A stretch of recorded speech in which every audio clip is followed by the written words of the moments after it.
For over 150 years, the maple leaf forever echoed with pride in English Canada, but it carried a silence in Quebec. The story it told celebrated British conquest while overlooking the courage and resilience of French Canada. The truth is more complex. Quebec never surrendered at the Plains of Abraham. The war did not end there. It was negotiated in Europe, and France abandoned its colony. In the years that followed, it was not division but shared resistance that defined our path. French and English standing together at Chateauguay, Queenston, and in the War of 1812.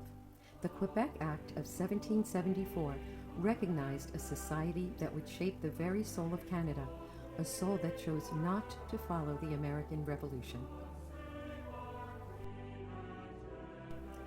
This project does not seek to create a politically correct anthem. It seeks to rebalance a historical narrative, to honor the two founding cultures that together form federal Canada.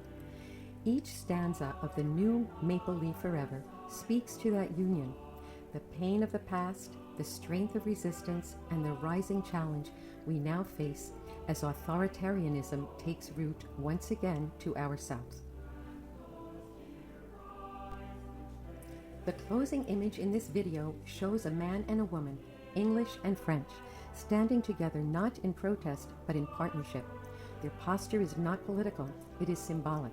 He represents steadiness, pragmatism, and strength. She reflects compassion, clarity, and a deep sense of justice. These are not cliches. They are timeless attributes of the human spirit found in both history and nationhood. Their union is not about identity politics. It is about balance, about what happens when two forces long divided finally stand as one.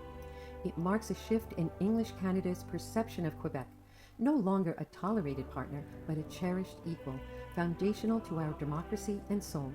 The presence of the new Canadian flag, flanked respectfully by the Quebec flag, signals this transformation, from empire to federation, from dominance to dignity, from division to unity.